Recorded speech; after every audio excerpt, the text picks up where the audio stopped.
Hey guys, let's get more news about Warriors, but first, don't forget to subscribe to the channel and leave a like. Dwayne Wade's savage two-word message to Jimmy Butler during Warriors Game 5 loss. The Golden State Warriors' playoff dreams came crashing down in Game 5 against the Minnesota Timberwolves, and Dwayne Wade was not shy about expressing his frustration. Watching the game unfold live on a playback stream, the Miami Heat legend took a direct shot at his former teammate, Jimmy Butler. His words were sharp and simple, "Hey, number 10. If you can hear me, do something." The call-out was both a challenge and a demand for Butler to take control, but it fell on deaf ears as the Warriors fell to the Timberwolves, 121-110. Butler's performance in Game 5 was far from his usual standard. The six-time All-Star managed only 17 points on 4 of 11 shooting, adding 6 rebounds and 6 assists. His struggles were evident, as he failed to find his rhythm against Minnesota's suffocating defense. This was a far cry from his explosive Game 3 performance, where he dropped 33 points, grabbed 7 rebounds, and dished out 7 assists. Over the series, Butler averaged 19.2 points, 6.6 rebounds, and 5.2 assists, solid numbers, but not enough to push the Warriors past the Timberwolves. Adding to Golden State's woes was the absence of Stephen Curry, who sat out due to a lingering hamstring injury. Without their sharpshooting leader, the Warriors leaned on Jonathan Kuminga and Brandon Podziemski. Both stepped up admirably, scoring 26 and 28 points respectively, but their efforts were not enough to overcome Minnesota's firepower. Julius Randle and Anthony Edwards led the way for the Timberwolves, combining for 52 points and dominating the paint. Their relentless attack put the Warriors on their heels, and Golden State never quite recovered. Wade's challenge to Butler carries more weight than just tough love. The two share a close bond that dates back to their days with the Chicago Bulls during the 2016-2017 season. The Hall of Famer served as a mentor to Butler, helping him elevate his game and encouraging him to embrace leadership.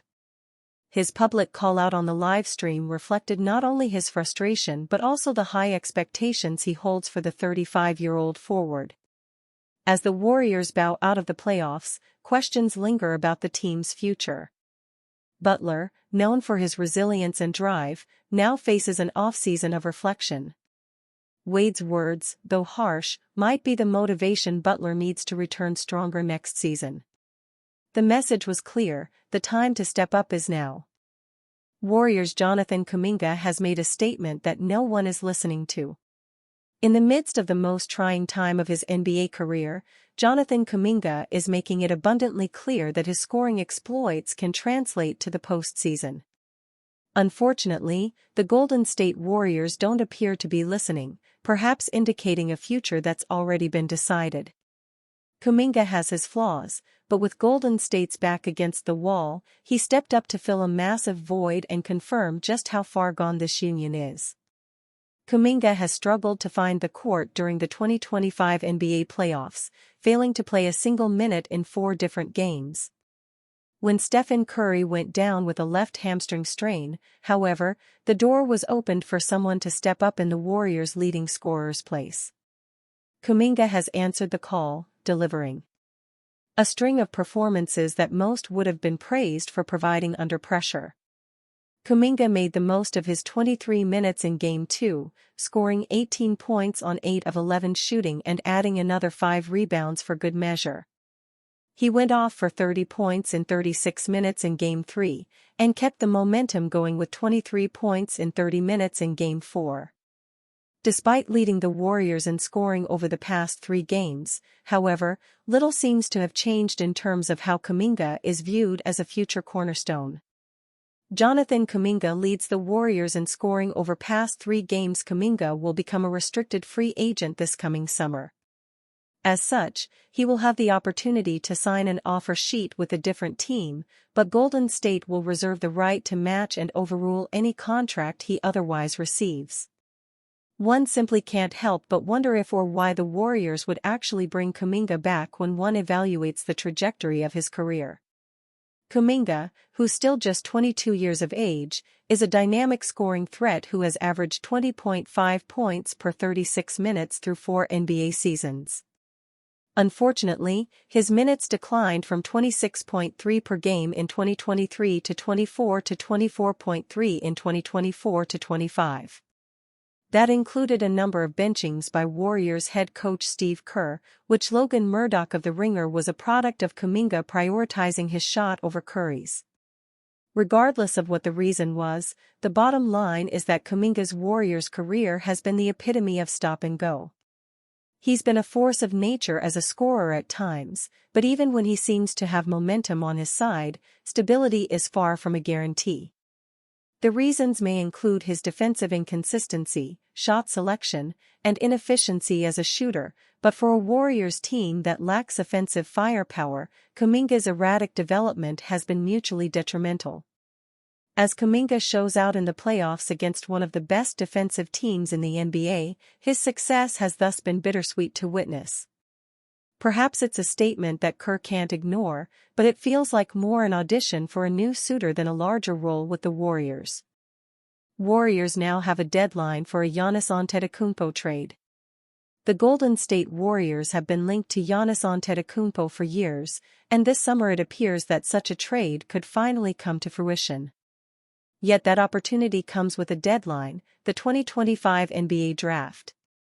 That's what ESPN NBA draft expert Jonathan Givony shared on Monday, hours before the NBA draft lottery, when well-known newsbreaker Shams Charania reported that Antetokounmpo was not convinced about staying with the Milwaukee Bucks long-term. The Shams report truly seems like the groundwork for an official trade request in the coming weeks. The Warriors want to trade for Giannis Antetokounmpo. That's music to the ears of the Warriors and their fans, who have been pining for the Greek freak for years now. He is an athletic marvel whose skill level is underrated. His combination of scoring, playmaking and efficiency is literally unique in NBA history. He has been a top 3 finisher for MVP for nearly a decade now. He's a machine. He is 30 years old now, and his prime will not last forever. That is less of a worry for the Warriors, who are trying to maximize the next couple of seasons. It's not as if Antetokounmpo has shown massive signs of decline either. His defensive intensity has waned a bit, but his offensive production is at an all-time high. He has plenty left in the tank. The chemistry that never existed between Giannis and Damian Lillard was in large part due to the fact that both players thrive with the ball in their hands. For all of his long-range mastery, Lillard is a pull-up shooter, not a movement shooter. Antetokounmpo can roll to the basket, but he is much more comfortable driving with the ball than hoping it finds him. Wardell Stephen Curry, of course, is a genius without the ball. He screens, he cuts, he pivots, he relocates like few others in NBA history. If the defense has to focus on Antetokounmpo, then Curry can move off ball in ways that will either pull defenders out of Giannis's path or free him up for a quick trigger triple.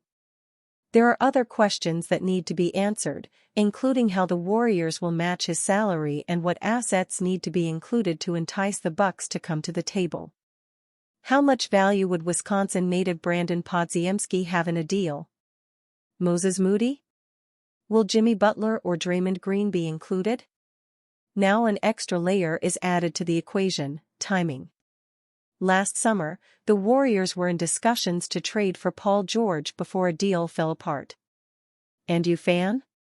What do you think about Giannis Antetokounmpo's situation? Write to us in the comments.